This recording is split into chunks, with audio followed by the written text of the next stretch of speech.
이 영상은 병원 홍보 영상이 아니기 때문에 영상 내에 병원명이 노출되지 않음을 미리 알려드립니다.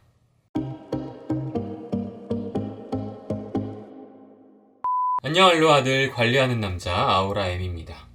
10년 전에 라섹을 했던 제가 최근에 시력 교정술의 끝판왕이라고 하는 렌즈 삽입술을 받았거든요. 왜 하게 됐는지, 부작용은 어떤 거고 가격은 어떻게 되고 통증은 어떤지, 회복 기간은 얼마나 걸리는지, 눈 안에서 렌즈가 깨지지는 않는지, 컬러 렌즈나 서클 렌즈를 넣을 수 있는지 굉장히 궁금한 것들이 많으실 텐데 이걸 제가 오늘 정리해서 말을 한번 해보도록 하겠습니다.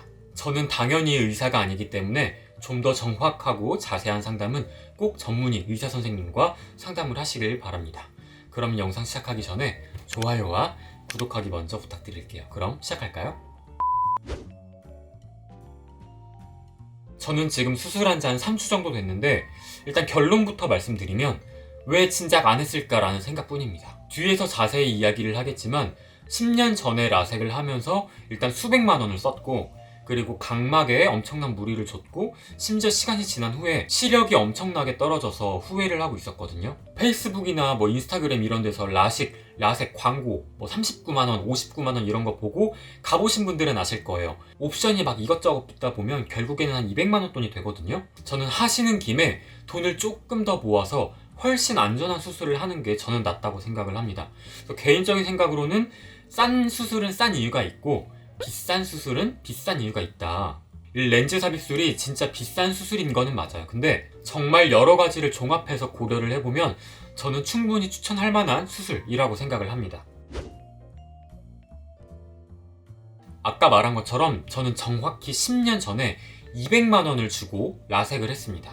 라식의 부작용을 없앤, 단점을 없앤 수술이 라섹이다 라고 광고를 하도 많이 할 때라서 대부분 모든 사람들이 라섹을 했던 그런 시기였습니다. 근데 이게 한 7, 8년 정도 지나고 나니까 한 2, 3년 전이죠?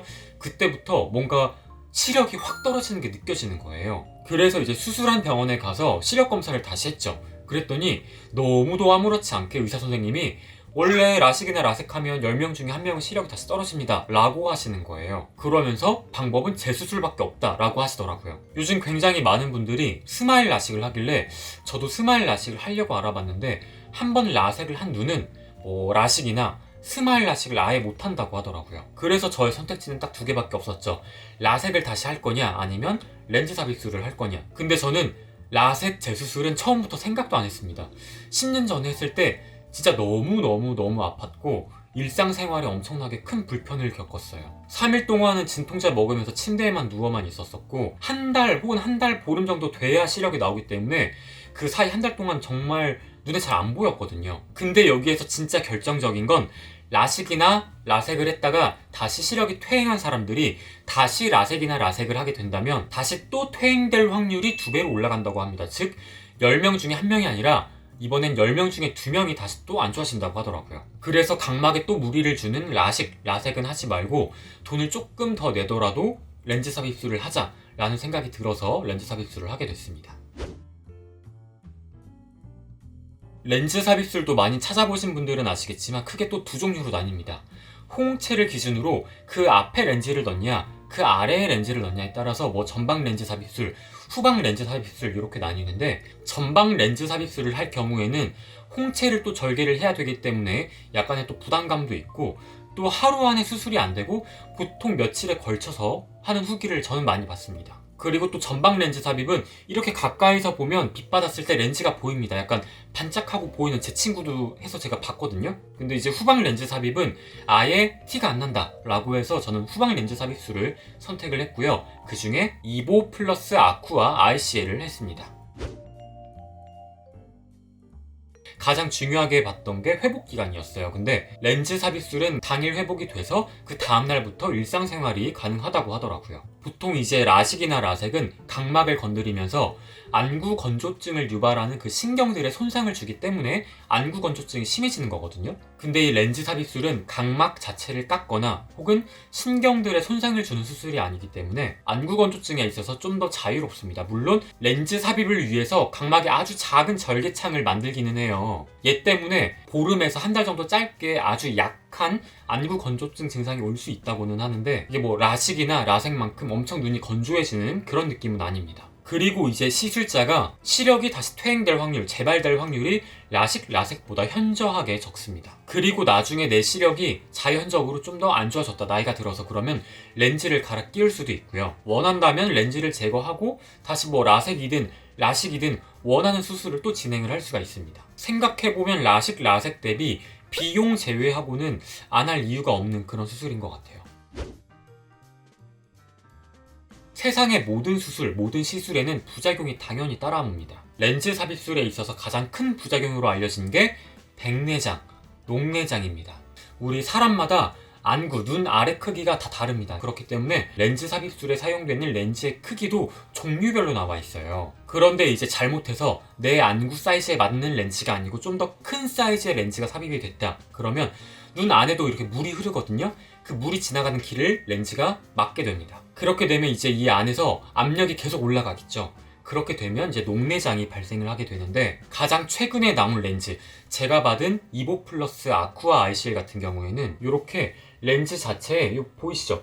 구멍들이 이렇게 5개가 뚫려 있습니다. 이 구멍들로 물이 잘 순환이 되기 때문에 녹내장의 발생 확률이 현저하게 낮아졌다고 합니다.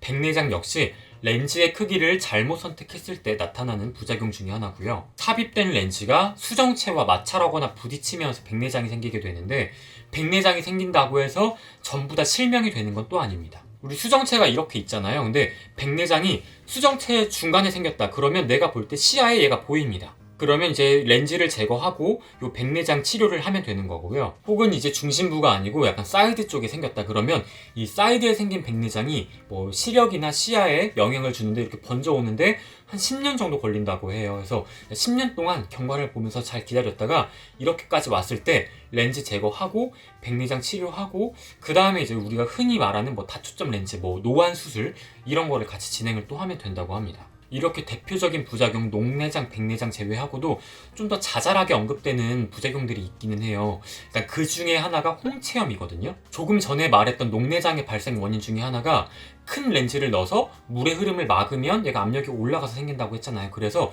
예전에는 이 물의 흐름을 잘 원활하게 하기 위해서 홍채 구멍을 또 따로 냈어요. 이 구멍 관리를 잘 못한다, 그러면 이제 홍채염이 생기는 거죠. 하지만 제가 말했던 이 후방 렌즈 삽입술은 이미 렌즈에 구멍이 뚫려 있고, 그래서 홍채를 절개를 하지 않기 때문에 홍채염의 발생 확률이 없습니다. 그리고 수술 후에 각막 내피세포 감소에 대한 이야기들도 많이 걱정을 하시는데, 이거는 그냥 시간이 지나면서 노안에 따라 오는 거지 렌즈 삽입술 때문에 각막 내피세포가 감소하는 건 아니다 라고 여러 브랜드의 안과 유튜브에서 전문가분들, 의사 선생님분들이 말씀을 하시더라고요. 결론부터 말씀드리면 깨지지 않습니다.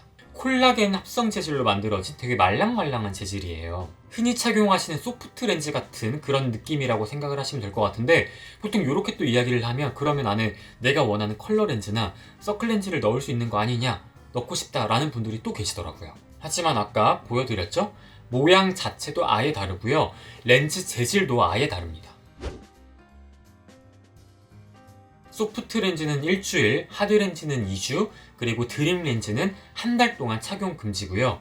병원에 가시면 진짜 몇 시간 동안 셀 수 없는 수십 가지의 검사를 합니다. 제가 기억에 남는 거는 이제 산동제 검사라고 해서 이렇게 안약으로 떨어뜨리면 눈 동공이 진짜 마약한 사람처럼 이렇게 확장돼가지고 눈 안을 좀 더 들여다볼 수 있는 검사를 진행을 하거든요. 근데 동공이 확장되기 때문에 빛이 엄청나게 들어옵니다.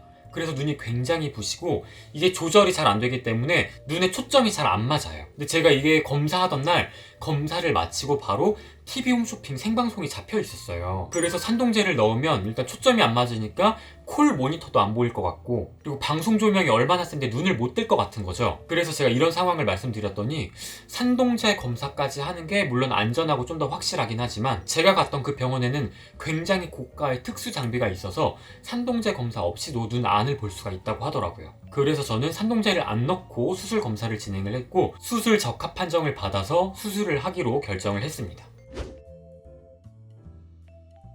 해외에서 특수 주문을 해야 되는 그런 특별한 경우가 아닌 일반 환자들 같은 경우에는 이미 해당 도수의 렌즈가 병원에 다 구비가 되어 있기 때문에 검사 당일이나 혹은 그 다음날 바로 수술이 가능합니다. 처음에 병원을 가면 약을 먼저 지어오라고 처방전을 먼저 줍니다. 먹는 약, 그리고 안약을 사오게 되면 아까 말했던 산동제, 눈동자를 키우는 약을 계속해서 주입을 하게 되는데 저는 이걸 한 1시간 정도 넣은 것 같아요. 그 다음에 이제 의사 선생님의 진단, 검사를 한번 받고 바로 수술을 하게 됩니다. 수술은 한쪽 따로 하게 되는데 저는 오른쪽 눈을 먼저 했고, 마취는 주사가 아니고 안약 마취를 합니다. 그래서 안약 떨어뜨리면 눈의 감각, 통증이 없어진다고 해요. 그래서 안약 마취를 하고 나서는 눈을 못 감게 무언가 기구 같은 거를 이렇게 끼웁니다. 수술 중에 제가 눈을 어떻게 깜빡여가지고 잘못되면 어쩌죠라고 하는데 깜빡일 수 없어요. 수술 시간은 저도 정확히는 기억은 안 나는데 길지 않았어요. 한 5분, 10분? 저는 개인적으로 엄살이 좀 심한 편이에요. 그런데도 통증을 거의 못 느꼈습니다. 그 의사 선생님이 렌즈 들어갈 때 좀 묵직합니다, 아프실 수 있어요 했는데 들어온 건가 싶었어요. 그래서 한쪽을 끝내고 나면 이제 회복실이 바로 옆에 있어요. 깜깜한 방인데 거기 들어가서 한 40분 정도 그냥 눈 감고 가만히 이렇게 쉬고 있으면 또 다시 호출을 합니다.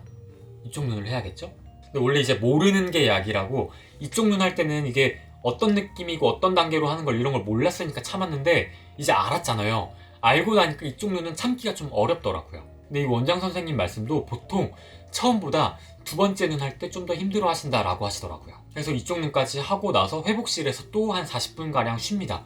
그 다음에 이제 바로 퇴원을 하게 되는데, 대중교통 타는 건 불가능, 눈을 계속해서 감고 갈 수 있는 택시 혹은 보호자가 차로 운전을 해서 데려다 주는 게 가장 베스트인 것 같습니다. 그래서 통증은 엄살이 정말 심한 저도 정말 무던하게 참을 수 있는 정도다. 그리고 라섹은 예전에 그 안약 마취가 깼을 때 진짜 눈에 막 유리가루를 부셔서 눈 아래 뿌려넣고 이렇게 막 비비는 느낌이었거든요. 진짜 너무 아파서 정신이 완전 멘탈이 나갔었는데, 이거는 마취가 깨고 나서도 지금 마취가 깬 건가 싶을 정도로 별다른 느낌이 들지 않습니다. 당일날만 푹 쉬면 됩니다. 저도 그 다음날 집에 집들이를 했어요. 집에 친구들이 막 놀러와서 배달 음식도 시켜 먹고 애기들이랑 막 놀아주고 했거든요. 그래서 다음날부터 일상생활이 가능하다는 점. 다만 이제 저는 수술 당일날 빗번짐이 너무 심했고요. 수술 다음날부터 빗번짐이 점점 없어지는데, 수술 20일째인 지금도 약간은 빗번짐이 남아있습니다. 광원이 있으면 약간 요 주변부로 동그란 띠가 하나 이렇게 생깁니다. 이런 현상이 이제 수술한 사람 2명 중에 1명꼴로 나타난다고 하더라고요. 저는 그런 걸 꼭 잘 걸리는 것 같긴 한데, 이 후기를 찾아보니까 거의 이런 빗번짐 현상은 뭐 한 달 정도 지나면 없어진다 라고 이야기를 많이 하시더라고요. 그래서 이 빗번짐 현상이 좀 잦아들 때까지는 밤에 운전하는 게 좀 아마 힘드실 수도 있어요. 옆 차선에 라이트 킨 차들이 막 이렇게 지나가잖아요. 저는 택시를 탔다 깜짝 놀랐습니다. 거의 무슨 클럽에 온 줄 알았어요. 옆에 지나가는 모든 차 헤드라이트가 다 막 번쩍번쩍 빛나고 그 사이에 막 이렇게 번짐까지 있으니까 이게 수술하고 일주일 정도는 운전하시는 분들은 진짜 힘들겠다라는 생각이 들더라고요. 그리고 제가 수술을 하기 전에는 미처 알지 못했던 사실이 있습니다. 수술하고 나서 3일 동안 세수 못하고 머리 못 감습니다. 그래서 중요한 약속이 있으신 분들은 약간 날짜 조정을 잘 하셔야 될 거예요. 그리고 수술을 하고 나서 일주일 동안은 자는 동안 눈을 혹시나 만지게 될까봐 이렇게 보호 렌즈를 줘요. 이거를 이렇게 붙이고 자야 됩니다. 그리고 가벼운 운동은 일주일 후부터 가능하고요. 눈 화장은 2주 후부터, 그리고 뭐 파마, 염색, 뭐 시술, 목욕탕, 수영장 이런 거는 수술 한 달 후부터 가능하다고 하니까 이건 참고하시면 될 것 같아요. 수술 직전 시력은 오른쪽 0.6, 왼쪽 0.2였습니다. 근데 이제 수술 다음날 바로 병원에 가서 검사를 했는데 1.0, 1.0이 나왔고요. 일주일 후에 측정을 다시 했더니 1.2, 1.2가 나왔습니다. 근데 이게 한 가지 문제가 좀 가까운 거리 있죠. 한 요 정도 되는 가까운 거리에 있는 글씨들이 수술 전보다 오히려 더 안 보이는 느낌이 있었거든요. 근데 이런 현상은 흔히들 있는 현상이고 3주 정도 지나면 괜찮아진다고 하더라고요. 그리고 아까 말했던 빗번짐 현상, 달무리 현상도 계속해서 좋아지고 있는 걸 느끼기 때문에 지금 현 시점에서 크게 뭔가 불편하다 라고 느끼는 건 없는 것 같아요. 진짜 라섹을 했을 땐 너무 불편했거든요. 통증 너무 심하죠. 시력이 나올 때까지 한 달이 넘게 걸리니까 요 한 달 동안 진짜 잘 안 보이죠. 근데 이 렌즈 삽입술은 뭐 통증, 안전성, 그리고 나중을 생각했을 때 여러 가지 것들을 고려를 해본다면 진짜 10점 만점에 10점을 줄 수 있는 수술인 것 같습니다. 강남권 병원을 몇 개 알아봤을 때는 가격이 보통 다 비슷합니다. 뭐 400만 원에서 500만 원대 요 사이의 가격으로 약간 맞춰져 있는 것 같았어요. 그리고 아마 뭐 같은 병원이라고 하더라도 뭐 거기서 수술한 지인의 소개를 받아서 왔다 하면 또 할인해주고 약간 이런 것들이 있기 때문에 개인마다 또 가격 차이가 있을 수 있는 거는 감안하고 생각을 하셔야 될 것 같아요. 이렇게 렌즈 삽입술에 대해서 제가 알고 있는 선에서 여러 가지 것들을 정리해서 말씀을 드렸는데, 아까 말씀드린 것처럼 저는 당연히 전문가, 의사가 아니므로 정확한 상담과 진단은 전문가와 함께 하시는 걸 추천을 해드립니다. 이 영상 도움이 되셨다면 좋아요와 구독하기 부탁드릴게요. 아우라임과 함께면 내일은 더 매력적인 사람이 될 거예요. 또 봐요.